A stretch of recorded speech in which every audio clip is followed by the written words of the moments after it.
Perfect. Right on top fractions, did I say that? This is like 5th grade math, so where are we in the book? 48. If I'm not mistaken.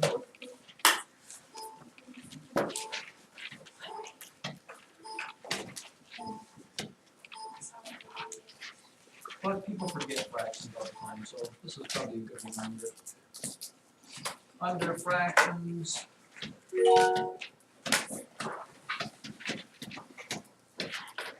And the little subheading is mixed number regrouping.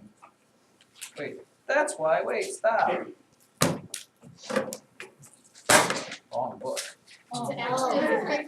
That was 6th grade book. I knew something didn't. I'm gonna guess it's not about fraction regrouping. So. You were in 6th grade at one time. That was last year. But I wouldn't erase it yet because maybe it's under that. No. Nope. Oh yeah. Yep. Oh yes. Here we go. Starting over. Right on top, functions. Functions, please. Functions. The book is, well, there's a lot of different ways to think about what functions are. The way they've been kind of throwing stuff at you that you've been getting all confused is a lot of times they will give you this equation that says something like this, y equals 1/2 x plus 2. Okay? That is a function. A function is something where you have what we call an input number. Okay, you plug that into this little equation here. X, by the way, is our input number. Input is x. And when you put it in to the little thing, out it spits some answer that is what the letter y is. This is the output number.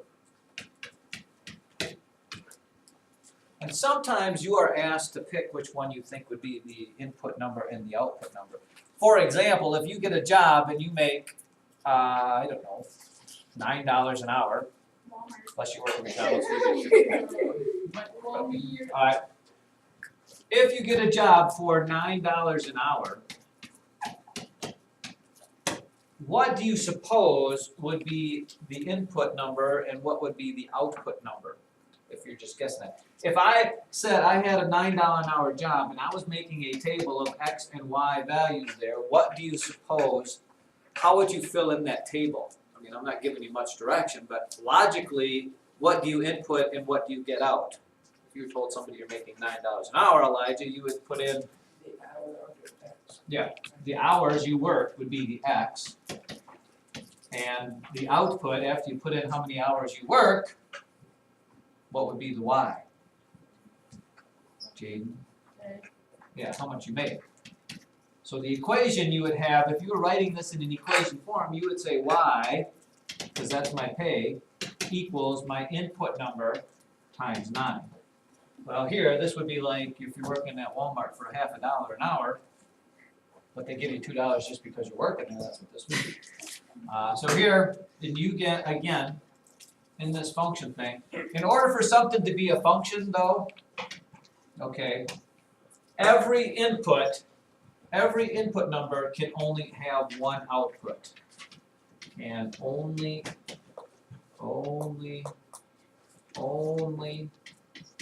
have one output.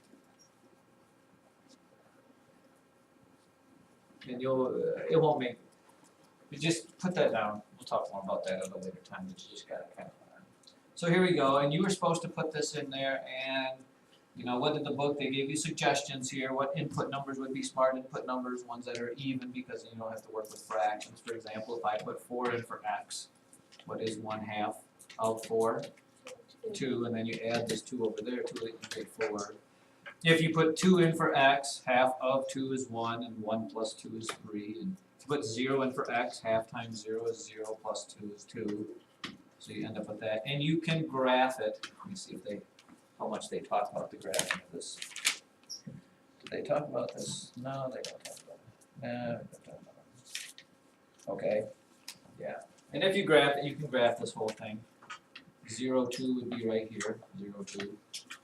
2, 3, 1, 2, 1, 2, 3 would be right here, and 0 and 4, 4 would be up here, and you'll get a nice straight line there. Okay.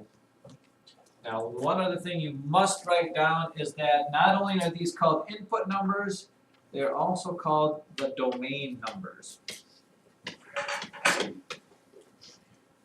And the output numbers are also called AKA the range numbers. Just some terms to start getting familiar with. Your life is not going to hinge or change good or bad based on them, but you know, when you start getting to the upper level math,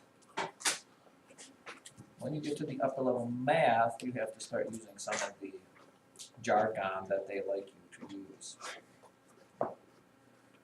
That's funny, Drew? Okay.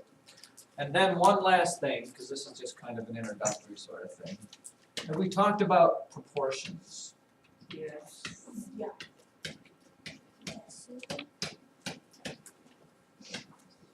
But this really doesn't have anything to do with functions, by the way. Directly proportional. Remember this. In order for something to be directly proportional, it has to meet these two requirements. Did we talk about this? Yes or no? For something to be directly proportional, when you talk about proportional, you mean that as one number goes up, the other number goes up. Okay? Directly proportional has to meet these two criteria. Number one, it has to go through the origin. Now, what is the origin, ladies and gentlemen? Elijah Fisher, it is 0, 0. And number two, it has to be a straight line.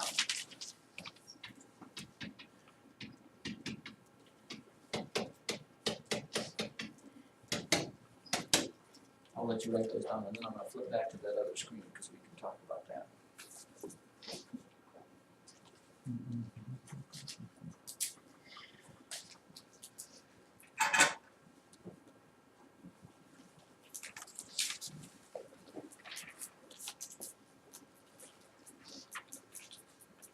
All right, you got that? So if you look back here, and if I asked you if these were directly proportional, would this be directly proportional? It is not. Why? It is a straight line, but Jaden, it doesn't go through the origin. If I graphed this, would this be directly proportional? Well, think about it. In order for something to go through the origin, it has to go through point 0, 0. If I work 0 hours, do I make $0? Yes, so that is it. Is this going to be a straight line when I graph it? If I put 1 in, 9 times 1 is 9. If I put 2 in, 9 times 2 is 18. Will that be a straight line if I graph it? Let's look. We know 0, 0 is it. 1, 9. 1, 2, 3, 4, 5, 6, 7, 8, 9. Oh. 2 is what, 18? 2, 3, 4, 5, 6, 7, 8, 9, 10, 11, 12, 13, 14, 15, 16, 17, 18. That absolutely would be a straight line, even if because you'll use nice straight square corners. Yes, that would be proportional, which makes sense. Proportional. Now maybe, just maybe, we should look at some problem here for this page here. What lesson is this? 47.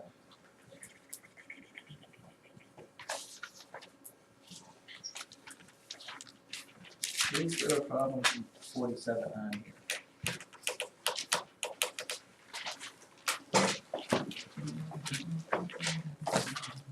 Maybe not. Okay, I don't see one. Oh. No, not really. Alright, then well, I'm just going to let you go on that. We'll talk more about that. We'll talk more about all this later. like I said, this is more just